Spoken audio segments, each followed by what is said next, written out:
Today on Locked On Nationals, Bobby Blanco from MASNsports.com will be joining us. We'll be looking back at the offseason, but more importantly, who are some young players who could break out in spring training? You are Locked On Nationals, your daily Washington Nationals podcast, part of the Locked On Podcast Network, your team every day.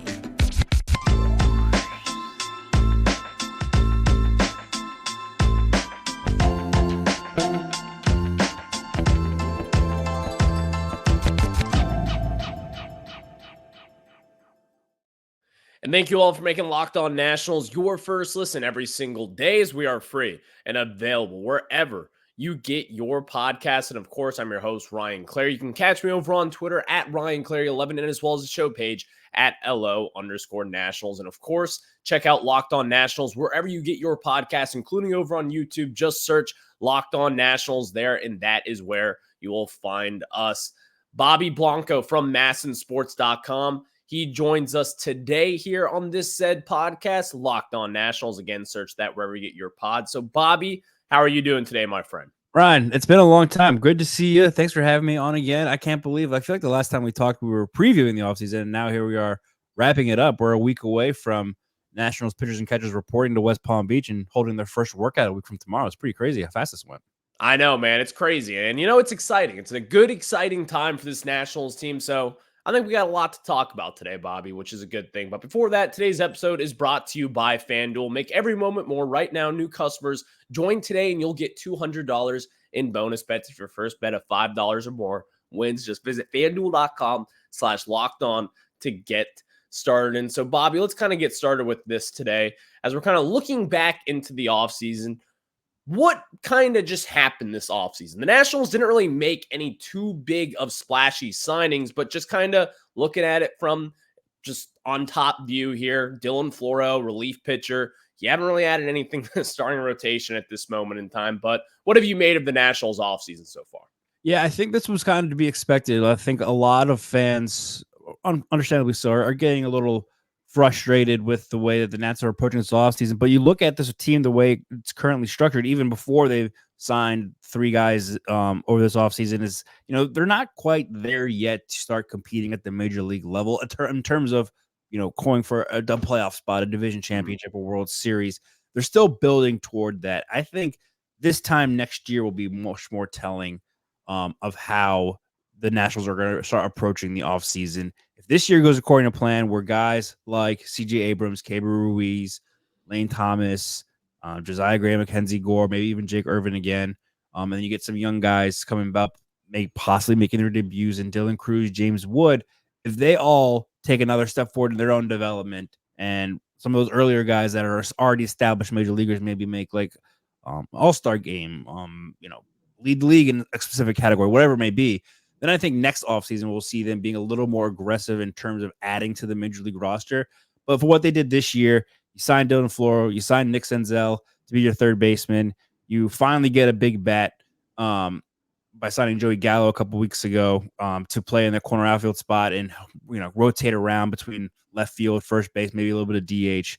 I would kind of expecting them to also add a starting pitcher just to bring into camp. We've seen them hand out a couple minor league invitations, minor league deals with spring training invitations, but none to like an actual starting pitcher.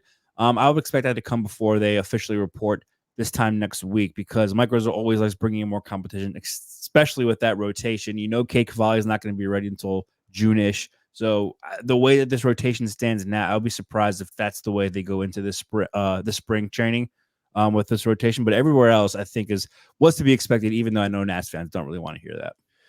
It's kind of interesting you bring up the starting pitching aspect of it, because I believe that's actually something that Rizzo and Davey have both kind of said this offseason, that they do want to add some starting pitching depth. And also just kind of looking at the roster right now, it makes the most sense. You need to have kind of a veteran guy, in my opinion, in this rotation. You can make that argument that it's Trevor Williams and Patrick Corbin, but again, we've kind of done this before. You know what to expect with those two guys. But Bobby, I have two guys in mind right now who are sitting there as major league free agents, someone who could come in today and be in this starting rotation. I'm looking at Noah Syndergaard and Michael Lorenzen, the guy who threw a no-hitter against us just this last year. Do you think any of those kind of names like that, veteran-minded guys like them, could come in here and potentially be one of the Nationals starting pitchers going into 2024?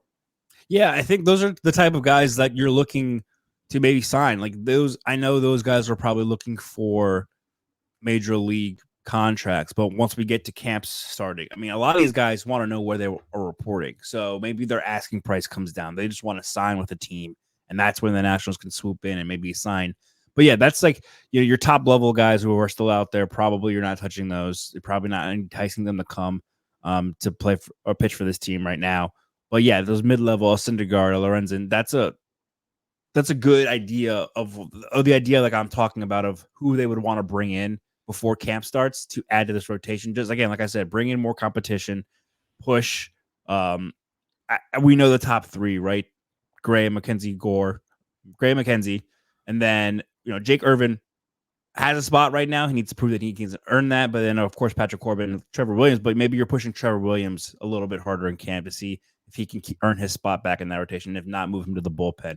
So, yeah, those are the type of guys that I could foresee them signing either to a short-term deal or maybe even like a minor league contract with a major league spring training invite, even though I think those two names you mentioned are probably looking for major league deals, not really the minor league types. But that's still kind of low-level contract signing, maybe a one-year deal, one-year club option, whatever it may be. And then they come in and try to fight for a spot. With the Nationals, as they have made like some moves, obviously, Joey Gallo being the big signing, quote unquote, you could say, of this offseason. But the Nationals, they've had some intriguing signings overall. Obviously, I'm going to be intrigued to what they do with starting pitching because I'm like you. I just don't believe they're going to be going into 2024 with rotation looking like this. I feel like they're going to get another kind of veteran guy, whether it be Syndergaard, maybe Michael Lorenzen, who I'd prefer over Syndergaard in this scenario here. But the Nationals, they've made some moves. Joey Gallo, Juan Yepez is kind of one of those moves that I think could be a little intriguing to say the least. Also, Nick Senzel, one of these guys, Dylan Floro out of the bullpen. But just kind of looking at the offseason signings here, Bobby, who do you think will have the biggest impact amongst kind of the guys who will be up in the major leagues? Juan Yepez maybe will be in the majors, Joey Gallo, Nick Senzel, Dylan Floro. Who do you look at kind of from that group that could be making a pretty big impact for this Nationals team in 2024? I think it's going to be Joey Gallo. I think it's, like you said, he's probably their biggest signing that they made this year. Nick Senzel, you're just hoping he plays third base pretty solidly every single day. And maybe find some offensive that he was supposed to have coming up as a top draft pick. But yeah, Joey Gallo is the one. This team needed power badly. They were last in the league in home runs, OPS, all the power numbers. They really struggled. They do a great job of putting the ball in play and getting on base. They do a bad job of hitting the long ball and hitting for extra bases and scoring runs. So Joey Gallo, I know he strikes out a lot. I know he doesn't hit above 200. But if he can hit slightly above 200 and get you 20 to 30 home runs by the All-Star break, that is what this team desperately needed last year, is someone to drive. Because you didn't get that power from Dominic Smith, Corey Dickerson, the guys that they signed to plug these holes that last year didn't work out that way. So now you're hoping that they do this year.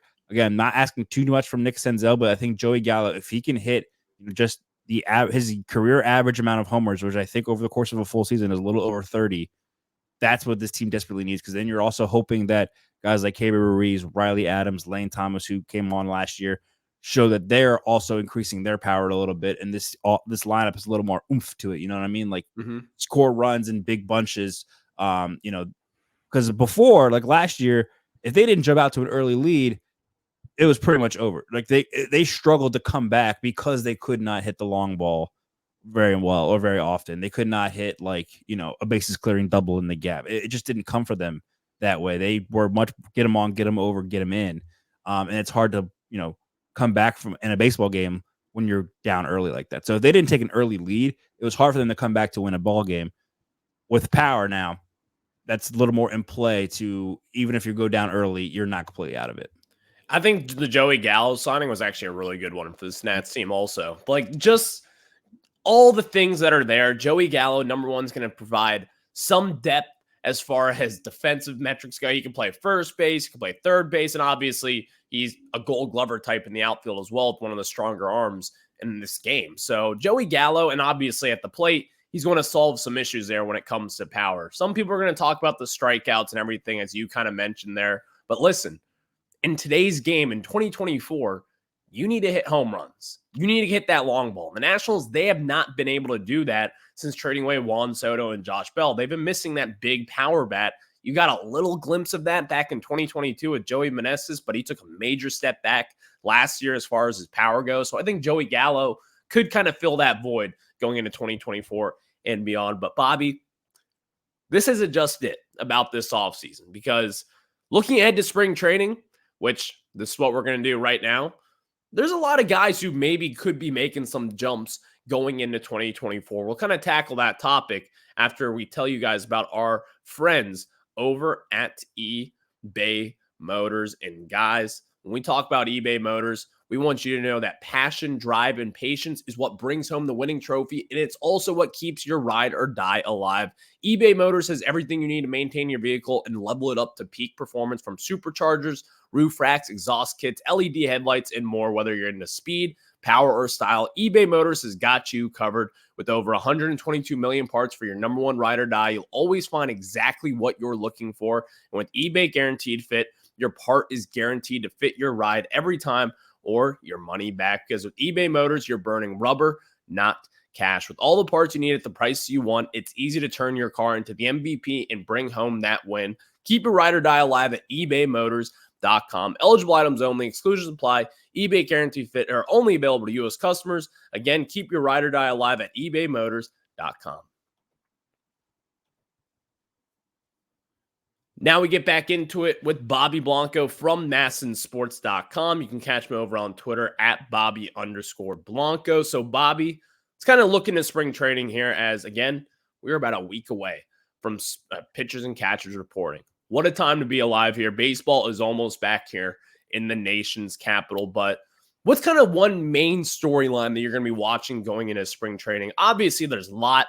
We all know that the Nationals are filled with prospects. There's going to be a lot of non-roster invitees, some of their top prospects coming up here in West Palm Beach. What is kind of the storyline that you're going to be watching going into spring training? Yeah, my storyline isn't really on the field, actually. It's more of an off-the-field thing, and that's, are they going to be able to lock up one of these young guys already on the Major League roster, or even one of their prospects, to a long-term deal before the start of the regular season? Remember last year, they signed Gabriel Ruiz to his extension, guaranteed 8 years, possibly go up to 10. $50 million. He was one of the big pieces coming back in that Max Scherzer, Trey Turner deal with the Dodgers.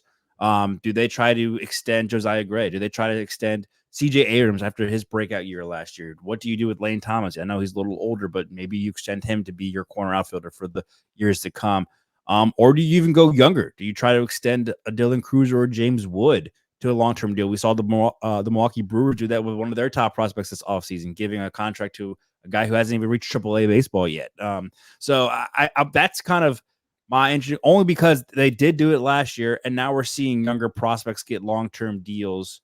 I know Bobby Witt Jr. isn't no longer a prospect; he's one of the younger guys in the game. But you know, it's coming more and more frequently that young players are getting long-term deals by their teams that drafted them or acquired them, whatever it may be. You're seeing long-term commitments to young guys more than I think we have seen in the past. And I think the big key here is, too, is like a lot of those guys I just mentioned are not represented by Scott Boras. And I know we like to joke about Boras, but the fact of the matter is his guys test free agency. Wood, I don't think is rep by Boras. Neither is Brady House. I think on the Major League roster, only Mackenzie Gore and Victor Robles are. So you have this opportunity. You know, you invested a lot in guys like everyone I just mentioned in terms of how you acquired them, whether trading away superstars or drafting high. So I wonder if they're going to try to lock up some of these young guys this offseason like they did with Gabriel Ruiz last year. It's kind of an off-the-field news story that I'm tracking, but I think it's an important one too, because I think fans and probably the players themselves want to see some kind of long-term commitment from this team, because that's something they had not done in a couple of years. Like, when was the last multi-year long-term contract that the Nationals have handed out? I can't tell you off the top of my head. So I know that they've been in this rebuilding phase, so you don't see those come out very often. But now they think that they're turning a corner, that I think the results are showing they're turning a corner. Maybe try to commit another long-term contract like you did with K-Bear last year to a CJ, a Mackenzie, a Josiah, someone, or at least attempt to make it. If you don't get it done, you don't get it done. But I think it's important that they at least try to lock some of these young guys up for the long term. Yeah, I mean, that is something that has always kind of been one of my goals for this Nationals team. Like this offseason, I said it the first show of this offseason, extend CJ Abrams. Get that done because he's not a Scott Boras client. This is not someone that you can just say, oh, he's a Scott Boras guy. We have no chance at this moment. No, this is someone that you could extend right here and right now. And I truly do believe if the Nationals believed in what their development department says, what everything says about CJ Abrams, I think this is a deal that would hopefully be done sometime in spring training. But kind of just to look back at it, James Wood is a Scott Boras client also. So that's kind of something that unfortunately we'll have to throw away there. Dylan Cruz, Scott Boras guy as well. But I believe Brady House is a CAA client along with Trey Turner. They were working actually with each other the other day. Yeah, so there's something there in which the Nationals, again, you got to try to extend some of these guys. And it's not something that they haven't been trying. I'm sure they have been, as last year they extended Keibert Ruiz. But even then, if you were to get some of these guys, like whether it's a CJ Abrams or hell, maybe even if it is a James Wood, or you can get one of those Boras guys to extend, that would be a massive slam dunk for this team. This is something that you want to have happen, not only just for this major league team, but even just for the fan base and everyone involved, because we all know what everyone's been saying about the ownership and everything, the entire situation with that. People want to see 2 feet back in the door. And I think that would be a huge way to kind of get back into that. But even furthermore than that, on the field stuff, Bobby, what are just kind of some things that you're going to be watching for when you're down in West Palm Beach? What are some of the guys that you're going to be really kind of honing in on and trying to see what they're doing at West Palm? Yeah, I think, well, I'm still looking for who else they're going to add. I think the outfield is interesting because your only lock is Lane Thomas in the right. And now I guess Joey Gallo in left. So does Victor Robles come back healthy, and does he bounce back like he started last season before he got hurt again? Does Alex Call take a step forward and prove that he could be worth taking an extended look at? Does Jacob Young come in and fill that spot like he did at the end of last season? So I think the center field position is interesting. And then what happens when Stone Garrett gets healthy again? How do they kind of fit all of those bats? And Stone Garrett's another guy that can provide pop too, once he's healthy too. So they will need him once he's back from his broken leg. I think the third base side is also interesting. I know the Nationals have said Nick Senzel is going to be their everyday third baseman. Can Carter Kieboom make a push for that spot? Can Brady House, who got a big league invite, make a push for that spot early on in camp? I doubt it. I'm sure Brady's going to start at either AA or AAA, but he's the guy of the future over there, right? So how does he look comparing to these other guys over at the hot corner? Where does Jake Alou kind of fit in all of this? He's a versatile guy that played in the corner outfield, can play second base, third base. Does he have a spot on this team entering, going into opening day? How does Nasim Nunez, the Rule 5 pick, how does he fit too? He's a versatile guy that can play up the middle of the infield, speed on the base path, but he hasn't hit above AA either, I don't think. So, he's going to have an adjustment period at the major league level. Those kind of, they're not really roster battles. Maybe the only true battle will be in center field. Because again, I think, how does Luis Garcia look at second? Maybe you can say that Jake Alou's going to push Louis for second base a little bit.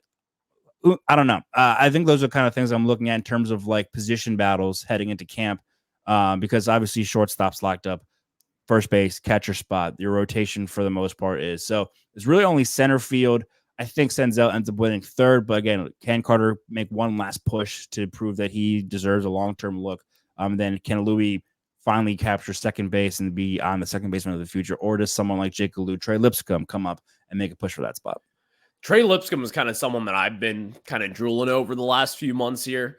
Trey Lipscomb, Gold Glover down in the minor leagues. He can play really anywhere in the infield. Played all 4 infield positions just last 2023. Just already shows you the versatility there. He's kind of someone that I'm looking at. And I even did a show on this last week, Bobby, that I think Trey Lipscomb, as far as all these non-roster invitees go, Dylan Cruz, James Wood, Robert Hassel, all the big-time prospects who are going to be up in big league spring training, I think that Trey Lipscomb has the best chance to make it up to the majors at this moment over any of them because of what's going on at second base and as well as third base. I don't think the Nationals are going to be in any rush at this moment to bring up someone like Brady House. And on the other hand, with it, Nasim Nunez, like you said, hasn't been above AA before. Luis Garcia, the Nationals, they've shown their cards with him over time. They sent him back down to AAA this last year because they kind of wanted to see him mature in today's game and just kind of take better precautionary steps in order to prepare for being an everyday baseball player. So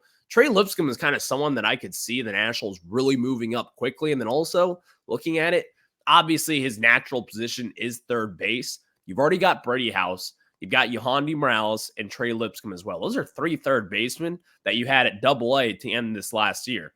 They're going to have to move them around at some point. Someone's going to have to move up a little bit quicker than the others.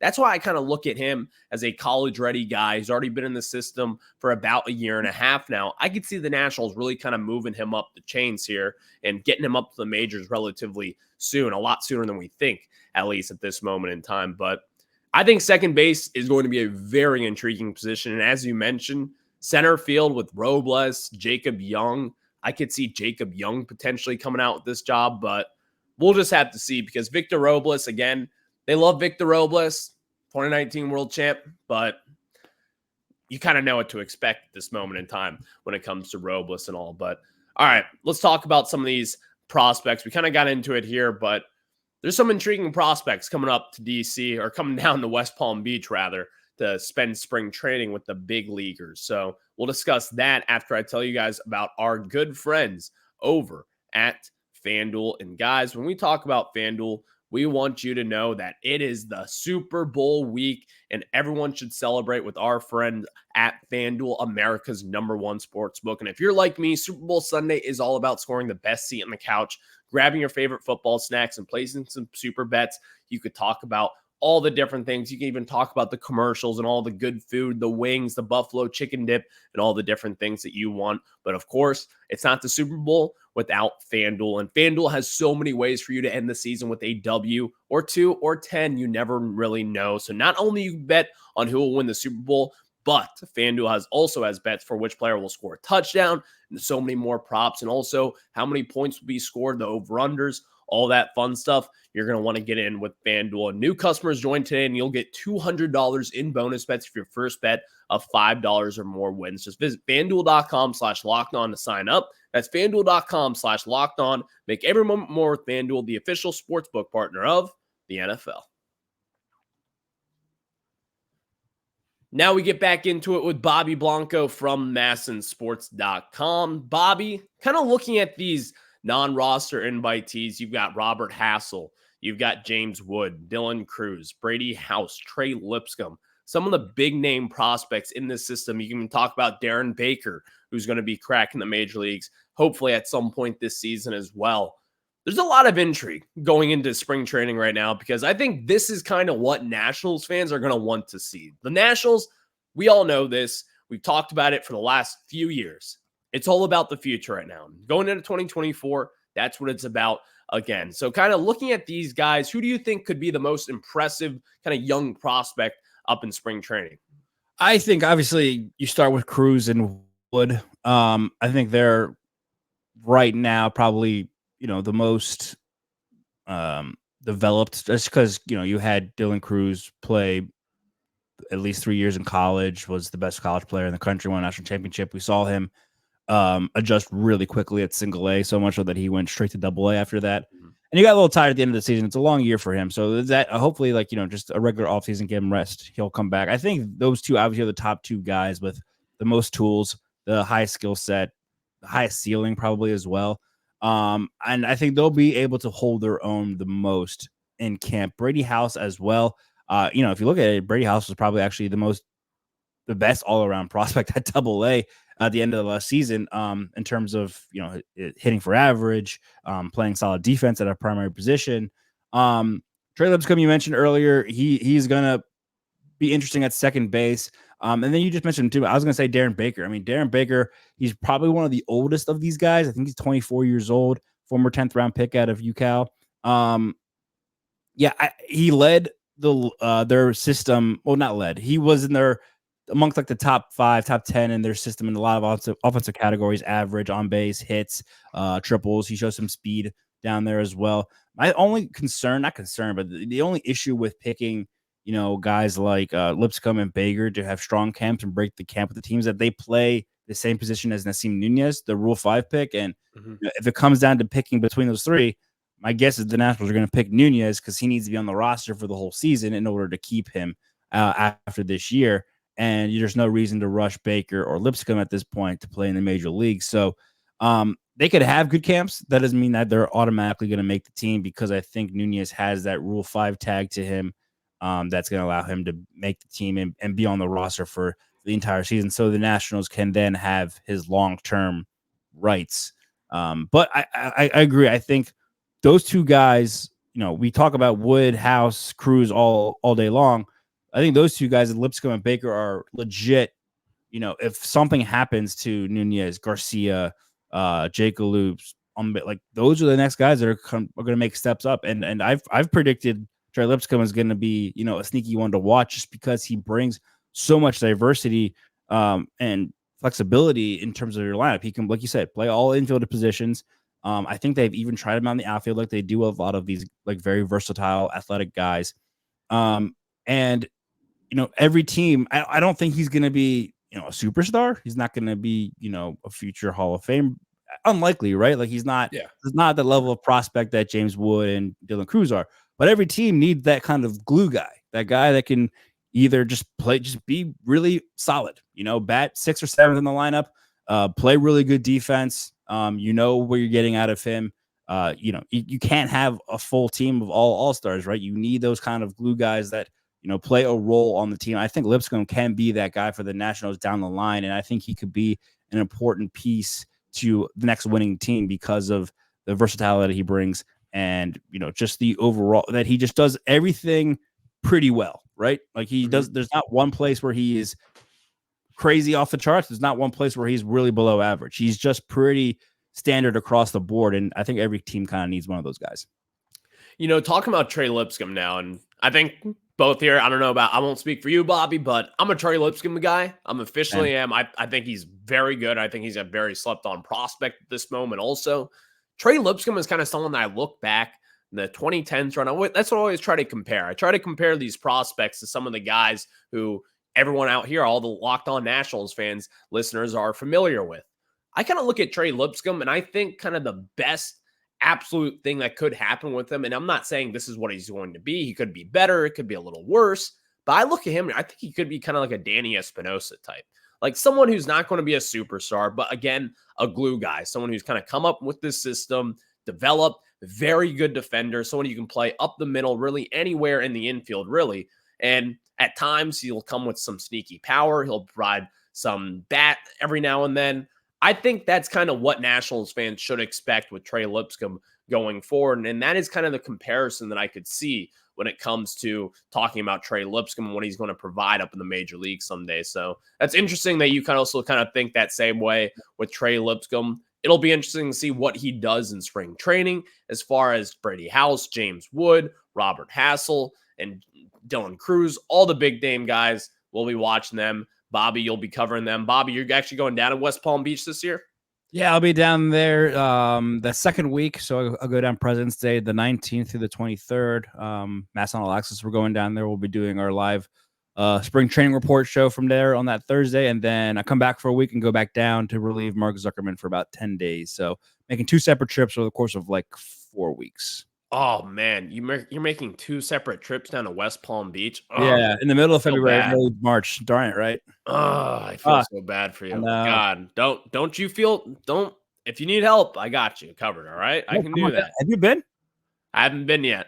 You haven't been yet. The facility is great. There's a lot of downtown areas, so much fun. Anyone who gets a chance to go down to see the Nets at spring training should absolutely do it. West Palm is awesome. Yeah, no, I'll be here sitting in the cold with the rest of the Nationals fans here. So, all right, Bobby, it's always great catching up with you, man. Yeah, thanks, Ryan. Thanks so much. It was a lot of fun. No problem. And of course, catch Bobby with MASNsports.com. Catch him over on Twitter as well at Bobby_Blanco. And of course, for myself, Ryan Clary, I'll catch you guys on the flip side. Have a good one. Enjoy their day.